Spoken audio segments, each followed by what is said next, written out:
نحن أوبة مجانين بس ندعي وما بنشوف إجابة. إيه يا ربي دخيلة، إيه يا ربي عم أدعي، إيه يا ربي ما عم تعطينا.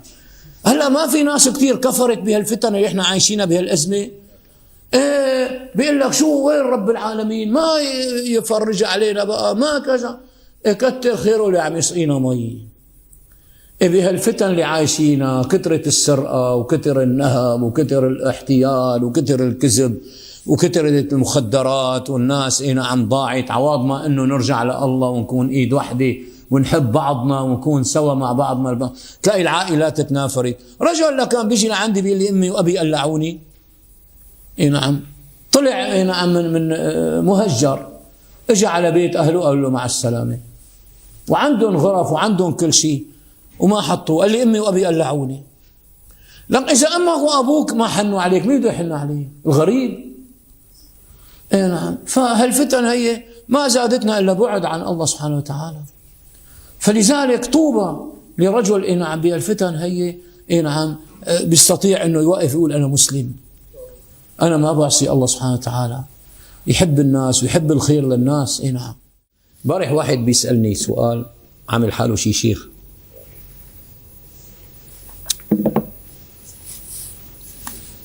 بيقول لي شيخ انا دورت بكتب الشرع، قرأت كتب الفقه، ما لقيت هاي المسألة تبع انه الزلمة بيسجد 3 سجدات بالركعة الثانية او الثالثة او الرابعة.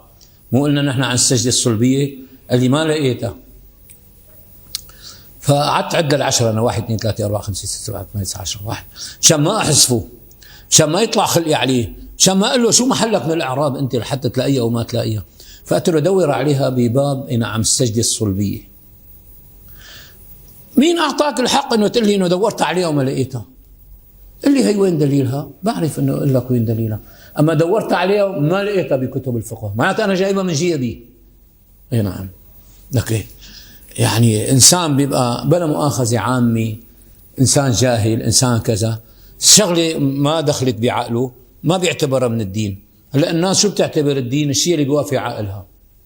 مره واحد بجامع الحاجبيه انا عم درس فز، قال لي شيخ هيك الدين تبعنا؟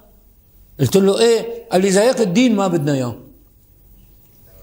فزوا الناس بدهم يحملوه يلحشوه برات الجامع، قلنا له اتركوه، لك اتركوه. قلنا له تعالوا دون جنبي، قعدت حاكي قرب له وبعد له لحتى فهم. لو لحشوه برا كان زتوه بغضب الله سبحانه وتعالى، كان تهجم اي نعم على مسائل الفقه وحلقه علميه ونكب برا. شو بيكون موقفه قدام رب العالمين؟ ضلالي درجه اولى. لا خليه قاعد. اي نعم. لما كان يموت مشرك في عهد النبي عليه الصلاه والسلام يحزن عليه النبي صلى الله عليه وسلم ويقول انه ايش يعني فلت من بين ايدينا، يعني نحن مسؤولين عنه. شو بالك انت هلا الفتن اللي موجوده ما احنا ما لنا مسؤولين عنها؟ مره انا عندي المواعيد مواعيد، فمره جيت على الجامع، جيت على موعد اشرت للسياره بمساكن برزه، تاري فيها نعم امراه قاعده بالسياره. قالت له الامرأة للشوفير طالع الشيخ. طالعني والله قاعدة بالكرسي الوراني، هي بدون غطاء.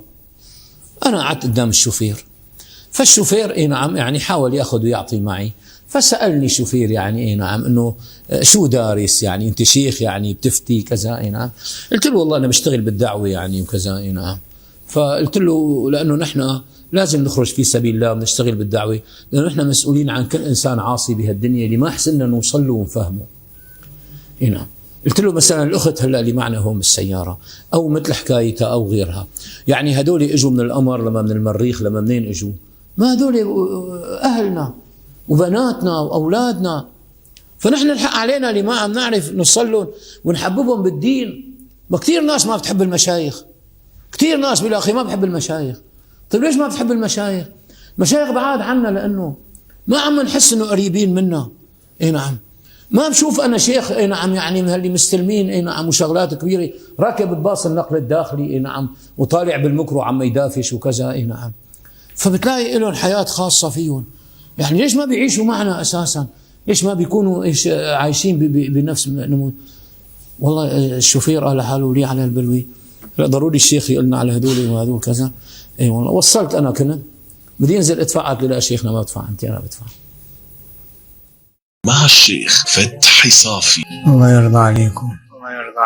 الله يرضى عليكم. الله يرضى عليكم.